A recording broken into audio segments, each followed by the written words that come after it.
نصلی علی رسول الکریم اما بعد نحمدہ ونصلی علی رسول الکریم اما بعد اقتربت الساعۃ وانشق القمر۔ امام مہدی کے میں نے گزشتہ درس میں عرض کیا تھا، امام مہدی کے خطبہ کے کچھ الفاظ کتاب الفتن صفحہ 241 پر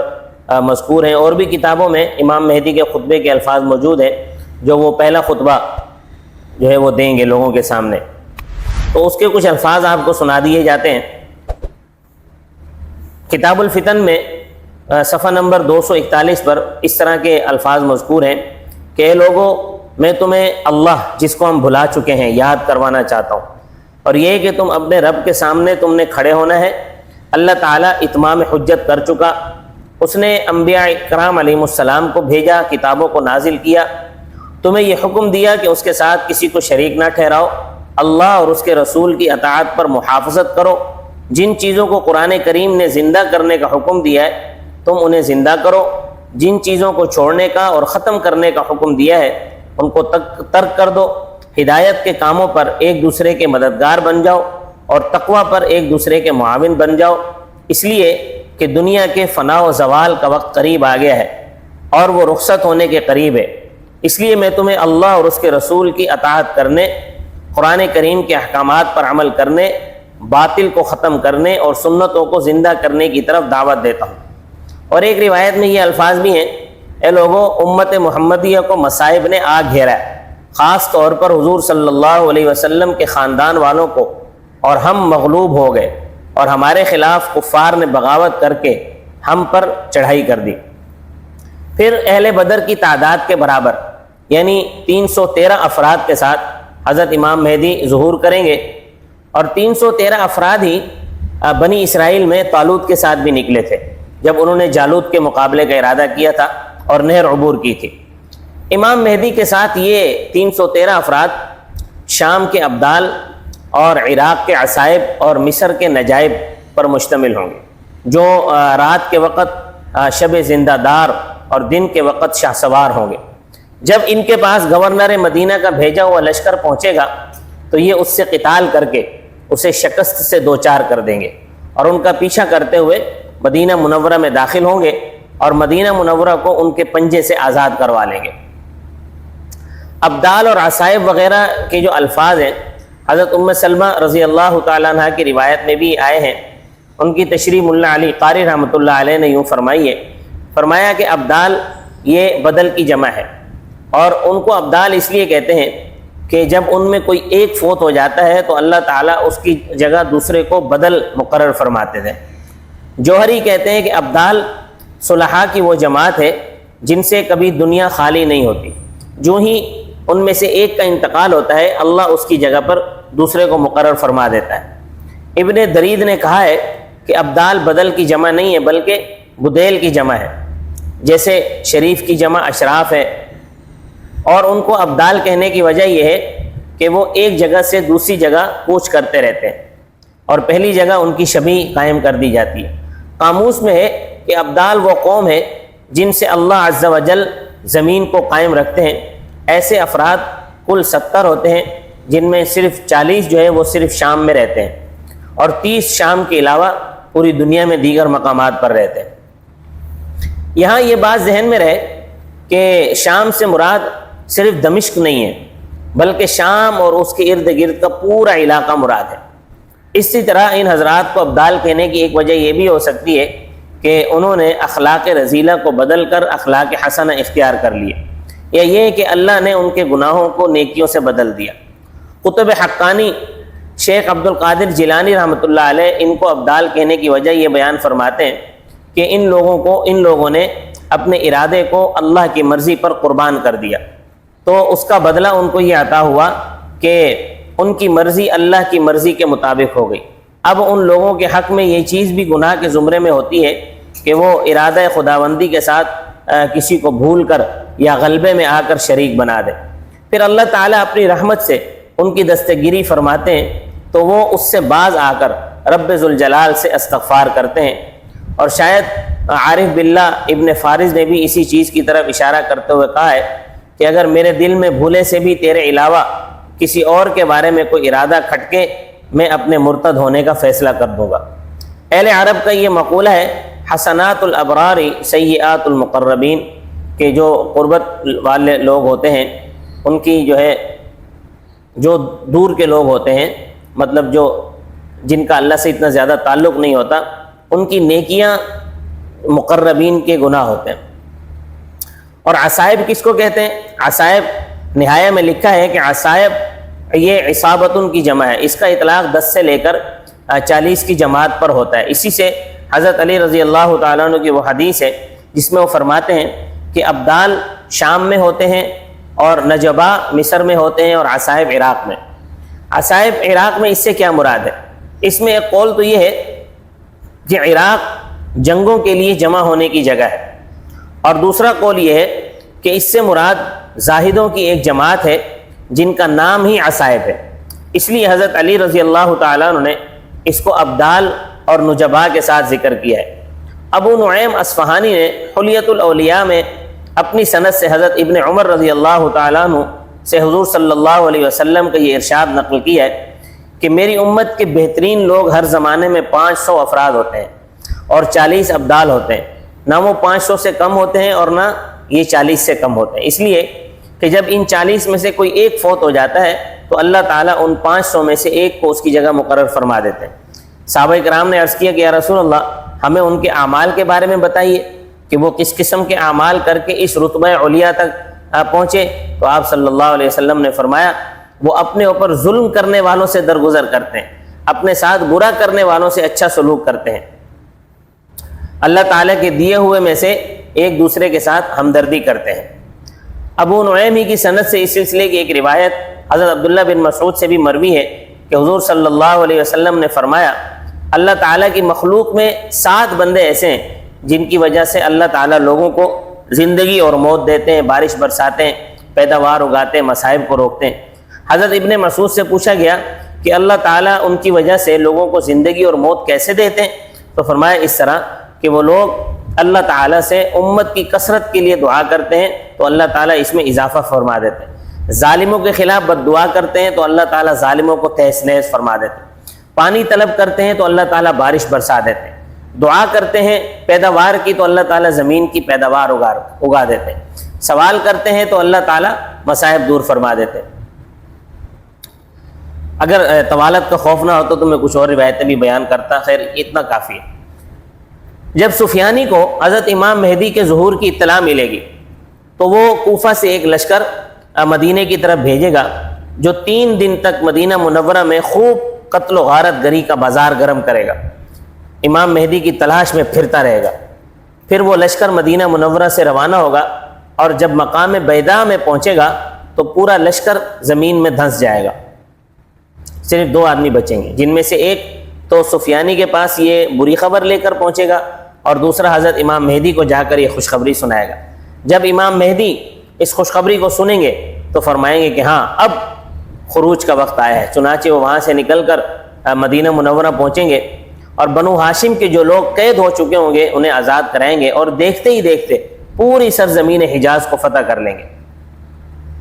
اس سے قبل آپ یہ سن چکے ہیں کہ حضرت امام مہدی کے ظہور سے قبل کچھ لوگ خراسان میں روپوش ہو جائیں گے جن کی تلاش سفیانی برابر جاری رکھے ہوئے ہوگا لیکن ان پر قابو نہ پا سکے گا، تو اس اثناء میں امام مہدی کا ظہور ہو جائے گا۔ حضرت امام مہدی کے ظہور کے بعد ان کی مدد اور اہل خراسان کی نصرت کے لیے اللہ تعالیٰ ماوراء النہر کے علاقے سے حارث یا حراس نامی ایک شخص کو پیدا فرمائیں گے۔ وہ ایک لشکر تیار کرے گا جس کا ہراول ہوگا، ہراول دستہ، اس کے افسر کا نام منصور ہوگا، اور وہ حضور صلی اللہ علیہ وسلم کے اہل بیت کو ویسے ہی پناہ دے گا جیسے قریش نے قبول اسلام کے بعد حضور صلی اللہ علیہ وسلم کو دی تھی۔ اور بفجوائے حدیث ہر مسلمان پر اس کی مدد کرنا واجب ہوگا۔ وہ اہل خراسان کو لے کر سفیانی کے لشکر پر حملہ کر دے گا اور ان کے درمیان کئی جھڑپیں ہوں گی، چنانچہ ایک جھڑپ جو ہے وہ تیونس میں ہوگی اور ایک دولاب الری میں، ایک علاقہ ہے دولاب الری، ایک جھڑپ وہاں ہوگی اور ایک تخوم زریخ میں ہوگی۔ کتاب الفتن میں صفحہ 218 پر ان جگہوں کے نام اس طرح لکھے ہوئے ہیں: قومس، دولات، اری اور تخوم زرنج۔ لیکن جب وہ یہ دیکھیں گے کہ جھڑپوں کا اور جنگوں کا سلسلہ تو طویل ہوتا جا رہا ہے، تو وہ بنو ہاشم کے ایک آدمی کے ہاتھ پر بیعت کر لیں گے، جس کی دائیں ہتھیلی میں تل کا نشان ہوگا۔ وہ امام مہدی کا حقیقی یا چچا زاد بھائی ہوگا۔ دوسرا قول راجح ہے، یعنی وہ امام مہدی کا چچا زاد بھائی ہوگا، تو اللہ تعالیٰ اس پر یہ معاملہ آسان فرما دیں گے۔ امام مہدی کا چچا زاد بھائی اس وقت مشرق کے آخری کونے میں ہوگا، خراسان اور طالقان کے لوگوں کو لے کر چھوٹے چھوٹے سیاہ جھنڈوں کے ساتھ روانہ ہوگا۔ اس کے ہراول کا جو افسر ہوگا وہ بنو تمیم کے موالی میں سے متوسط قد و قامت والا، زردی مائل رنگ اور ہلکی داڑھی والا، جو صرف تھوڑی پر ہوگی۔ ایک شخص شعیب بن صالح نامی ہوگا، وہ 5000 افراد کے ساتھ نکلے گا اور اس قدر بہادر اور جیدار ہوگا کہ اگر اس کے راستے میں مضبوط پہاڑ بھی حائل ہو جائیں تو وہ ان کو بھی اپنے راستے سے ہٹا دے گا۔ امام مہدی کے لیے وہ آسانی کر دے گا۔ حدیث پاک میں آتا ہے، حضور صلی اللہ علیہ وسلم نے فرمایا کہ جب تمہیں خراسان کی جانب سے سیاہ جھنڈوں کے آنے کی خبر ملے تو تم ان کے پاس چلے جانا، اگرچہ برف پر بھی چل کر جانا پڑے۔ غرض اس کا سفیانی کے ساتھ آمنا سامنا ہوگا اور ان کے درمیان انتہائی شدید جنگ ہوگی۔ پھر سجستان کی طرف سے اس ہاشمی کی امداد کے لیے ایک بڑا لشکر آ پہنچے گا، جس کا سردار بنو عدی میں سے ہوگا۔ یوں اللہ تعالیٰ رے کی اس جنگ میں اپنے دوستوں کی مدد فرمائے گا، اور رے کی اس جنگ کے بعد مدائن میں جنگ ہوگی، پھر آخر کوفہ میں ایک صلیبی جنگ ہوگی، اور سیاہ جھنڈے آ کر ایک پانی والی جگہ غالباً دریائے دجلہ کے قریب پڑاؤ ڈالیں گے۔ ادھر کوفہ میں جب سفیانی کے لشکروں کو ان کے آنے کی اطلاع ملے گی تو وہ بھاگ جائیں گے، اور مسلمان کوفہ پہنچ کر تمام بنو ہاشم کو آزاد کرا لیں گے۔ اس کے کچھ عرصے بعد کوفہ کے کسی علاقے سے ایک قوم نکلے گی جس کا نام عصب ہوگا۔ ان کے پاس تھوڑا سا اسلحہ ہوگا، ان میں بصرہ کے بھی کچھ لوگ ہوں گے جو سفیانی کے لشکر کو خیر بات کہہ چکے ہوں گے، وہ بھی ان کے ساتھ آ ملیں گے۔ جب بنو ہاشم کوفہ کے قیدیوں کو آزاد کرا لیں گے تو ان میں سے کچھ لوگوں کو سیاہ جھنڈے دے کر، جو کہ بطور علامت کے ہوں گے، امام مہدی کے پاس بیعت کے لیے بھیجیں گے۔ چنانچہ وہ لوگ وہاں سے روانہ ہوں گے اور سرزمین حجاز میں امام مہدی کو وہ جا کے پا لیں گے اور ان سے بیعت کر کے امام مہدی کو اپنے ساتھ شام میں لے آئیں گے۔ تو اس طرف تو یہ ہو رہا ہوگا۔ دوسری طرف سفیانی زمین میں فساد برپا کیے ہوئے ہوگا، حتیٰ کہ ایک عورت سے دن کے وقت دمشق کی جامع مسجد میں شراب کی ایک مجلس میں مسجد کے اندر بدکاری کی جائے گی۔ اسی طرح ایک عورت سفیانی کی ران پر آ کر بیٹھ جائے گی جامع مسجد دمشق میں، جبکہ وہ جامع مسجد دمشق کے محراب میں بیٹھا ہوگا۔ تو اس وقت ایک غیرت مند مسلمان سے مسجد کی یہ بے حرمتی اور یہ کری منظر برداشت نہیں ہو سکے گا۔ وہ کھڑا ہو کر کہے گا کہ افسوس تم پر ہے کہ ایمان لانے کے بعد تم کفر کرتے ہو، یہ ناجائز ہے۔ اب ظاہر ہے کہ سفیانی کو حق کی یہ بات کڑوی لگے گی، وہ اس کو کلمہ حق کہنے کی پاداش میں اس شخص کو موت کے گھاٹ اتار دے گا، اور صرف اسی کو نہیں بلکہ اس مجمع میں سے جس نے اس شخص کی تائید کی ہوگی ان سب کو موت کے گھاٹ اتار دے گا، سب کو قتل کر دے گا۔ اس وقت آسمان سے ایک منادی پکار کر کہے گا کہ اے لوگو، اللہ تعالیٰ نے تم سے ظالموں، منافقوں اور ان کے ہم نواؤں کو دور کر کے امت محمدیہ کے بہترین فرد کو تم پر امین مقرر کر دیا ہے، لہٰذا تم مکہ مکرمہ میں جا کر ان سے مل جاؤ اور ان کے لشکر میں شامل ہو جاؤ۔ ان کا نام احمد بن عبداللہ ہے اور وہی مہدی ہے۔ امام مہدی ان آنے والوں سے بیعت لینے کے بعد اپنی فوج کو لے کر آہستہ آہستہ وادی قرا کی طرف روانہ ہوں گے۔ وہاں ان کے چچا زاد بھائی 12,000 کے لشکر کے ساتھ ان کے ساتھ آ ملیں گے اور کہیں گے کہ اے میرے چچا کے بھائی، میں اس امر خلافت کا تم سے زیادہ حقدار ہوں، کیونکہ میں حضرت حسن کی اولاد میں سے ہوں اور میں ہی مہدی ہوں۔ امام مہدی ان سے کہیں گے کہ نہیں، مہدی تو میں ہوں۔ تو حسنی کہیں گے کہ آپ کے پاس کوئی نشانی بھی ہے جس سے آپ کا مہدی ہونا معلوم ہو جائے تاکہ میں آپ کے ہاتھ پر بیعت کر لوں۔ تو اس پر امام مہدی ایک اڑتے ہوئے پرندے کو اشارہ کریں گے، وہ ان کے سامنے آ گرے گا اور زمین کے ایک کونے میں ایک خشک ٹہنی گاڑ دیں گے۔ بعض روایت میں آتا ہے کہ ایک بانس گاڑ دیں گے خشک، وہ فوراً ہرا بھرا ہو جائے گا، سرسبز ہو جائے گا اور برگ و بار لانے لگے گا۔ تو یہ کرامت دیکھ کر وہ حسنی جو ان کے چچا زاد بھائی ہوں گے وہ کہیں گے کہ اے برادر عم، یہ آپ ہی کا منصب ہے، آپ ہی کو مبارک ہو۔ تو یہ کہہ کر وہ امام مہدی کے ہاتھ پر بیعت کر لیں گے۔ حسنی سے بیعت لینے کے بعد امام مہدی وہاں سے کوچ کریں گے اور شام و حجاز کے درمیان شام کی سرحد کے قریب جا کر پڑاؤ ڈالیں گے۔ وہاں پہنچ کر لوگ ان سے سفیانی پر لشکر کشی کرنے کا مطالبہ کریں گے، لیکن امام مہدی عجلت کو ناپسند سمجھیں گے اور فرمائیں گے کہ میں سفیانی کے پاس اپنی اطاعت کا پیغام بھیجتا ہوں، اگر اس نے میری اطاعت کرنے سے انکار کر دیا تو میں تمہاری خواہش کے مطابق اس پر لشکر کشی کروں گا۔ چنانچہ امام مہدی سفیانی کو ایک خط لکھیں گے جس میں اس سے اپنی بیعت اور اطاعت کا مطالبہ کریں گے۔ تو جب وہ خط سفیانی کے پاس پہنچے گا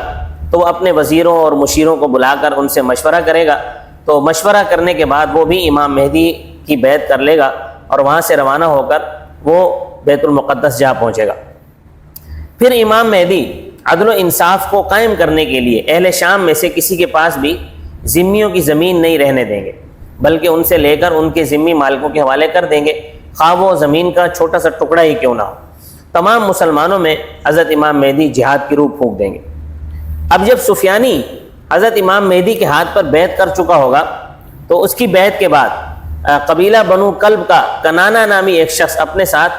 چند لوگوں کو لے کر سفیانی سے ملاقات کرے گا اور اس سے کہے گا کہ ہم نے تیری بیعت کی، ہم نے تیری مدد کی، یہاں تک کہ جب تو زمین کا بادشاہ بن گیا تو تو نے اس آدمی یعنی مہدی کی بیعت کر لی۔ اس کو عار دلاتے ہوئے یہ بھی کہے گا کہ اللہ تعالیٰ نے تجھے ایک قمیص پہنائی تھی، تو نے اس کو کیوں اتار دیا؟ سفیانی کہے گا کہ میں تو مہدی کی بیعت کر چکا ہوں اور ان کا حامی بن کر رہنے کا وعدہ کر چکا ہوں، تمہارا کیا خیال ہے کہ میں اپنا وعدہ توڑ دوں؟ وہ لوگ کہیں گے ہاں تم اپنا وعدہ توڑ دو، ہم تمہارے ساتھ ہیں، بنو عامر کے تمام افراد بھی تمہاری مدد کریں گے، ہم تمہیں یقین دلاتے ہیں کہ کوئی آدمی بھی میدان جنگ سے پیٹ پھیر کر نہیں جائے گا۔ سفیانی ان کی باتوں میں آ کر بارادہ جنگ وہاں سے کوچ کر جائے گا، تو اس کے ساتھ تمام بنو عامر بھی روانہ ہو جائیں گے۔ اور ایک روایت میں ہے کہ یہ امام مہدی سے بیعت کرنے کے 3 سال بعد سفیانی عہد شکنی کرتے ہوئے اس بیعت کو خود ہی توڑ دے گا۔ امام مہدی کو جب سفیانی کے نقض عہد اور نقض بیعت کا پتہ چلے گا، اطلاع ملے گی، تو وہ اپنے جھنڈے سمیت اس پر لشکر کشی کریں گے۔ اور یاد رہے کہ اس زمانے میں سب سے بڑے جھنڈے کے ماتحت 100 افراد ہوں گے۔ سفیانی کا لشکر یعنی قبیلہ بنو کلب کے لوگ بھی جو در حقیقت سفیانی کو نقض عہد پر برانگیختہ کرنے والے تھے، وہ صف بندی کر لیں گے۔ اور یہ بھی ذہن میں رہے کہ سفیانی کے لشکر میں سوار اور پیادہ ہر قسم کے لوگ ہوں گے۔ جب دونوں لشکر آمنے سامنے صف بستہ ہو جائیں گے تو لڑائی شروع ہو جائے گی، اور شدید جنگ کے بعد قبیلہ بنو کلب کے لوگ پشت پھیر کر بھاگ جائیں گے۔ امام مہدی کے لشکری انہیں قتل کرنا شروع کر دیں گے۔ مال غنیمت میں بہت سے قیدی بھی ہاتھ آئیں گے، حتیٰ کہ ایک کنواری دوشیزہ باندی کو 8 درہم کے بدلے بیچا جائے گا۔ سفیانی کو پکڑ کر قید کر لیا جائے گا اور اسے امام مہدی کے پاس لے جایا جائے گا۔ وہ اسے ایک کنیسہ کے پاس موجود ایک چٹان پر امام مہدی بکری کی طرح اس کو ذبح کر ڈالیں گے۔ سفیانی کے قتل کے بعد امام مہدی مال غنیمت تقسیم فرمائیں گے۔ اسی موقع کے لیے حضور صلی اللہ علیہ وسلم کا یہ فرمان مبارک ہے کہ اس دن وہ شخص سب سے بڑا محروم ہوگا جو بنو کلب کے مال غنیمت سے محروم رہا، یعنی اس مال غنیمت میں سے کچھ نہ کچھ ضرور لے۔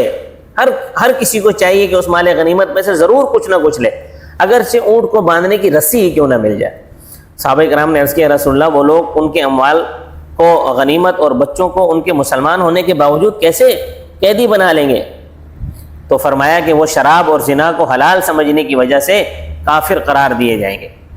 سفیانی کے قتل کے بعد اسلام کو استحکام نصیب ہوگا۔ امام مہدی کے لیے زمین کو لپیٹ دیا جائے گا، زمین کے تمام حکمران ان کی اطاعت میں داخل ہو جائیں گے۔ پھر امام مہدی ہندوستان کی طرف ایک لشکر بھیجیں گے، وہ لشکر کامیاب ہوگا اور ہندوستان کو فتح کر کے وہاں کے حکمرانوں کو پابہ زنجیر امام مہدی کی خدمت میں پیش کرے گا۔